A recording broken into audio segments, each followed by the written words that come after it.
شیریں زادہ کی رپورٹ۔ امریکہ کے اسٹیٹ نیو یارک میں قتل ہونے والے پاکستانی شہری شکیل احمد کو ان کے آبائی گاؤں شاڈیرے میں نماز جنازہ کے بعد سپرد خاک کر دیا گیا۔ نماز جنازہ میں بڑی تعداد میں ہر مکتبہ فکر کے لوگوں نے شرکت کی۔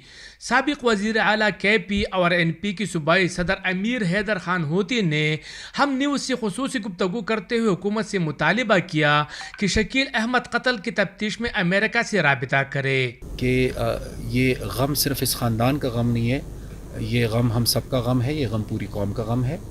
اور دوسری بات جو میں کہنا چاہوں گا وہ یہ ہے کہ ہم اپنی حکومت اور ریاست سے ضرور یہ مطالبہ کریں گے کہ سفارتی سطح پر اس مسئلے کو امریکی حکومت کے ساتھ اٹھائے اور وہاں پر جو بھی متعلقہ ادارے ہیں ان سے رابطے میں رہیں، تاکہ جو بھی اس میں ملوث ہیں جنہوں نے یہ ظلم کیا ہے ان کا پتہ چل سکے اور ان کے کٹہرے میں لائے جا سکے۔ شکیل احمد 29 مارچ کو امریکہ میں شہید کر دیا گیا تھا۔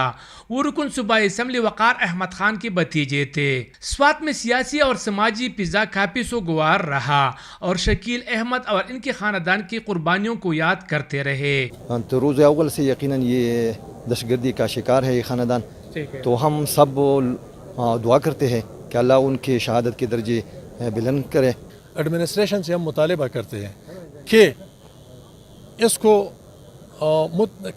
انجام تک پہنچایا جائے۔ دہشت گردی کے حوالے سے اگر آپ دیکھ لیں سوات میں یا ہمارے خاندان میں یا یہ بھی ہمارا خاندان ہے، یہ تسلسل جاری ہے اور ہم دہشت گردوں کے سامنے ڈٹے رہیں گے۔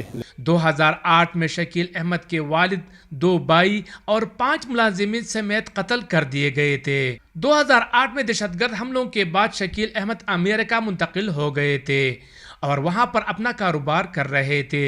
شیریں زادہ، ہم نیوز، شاڈیرئی، سوات۔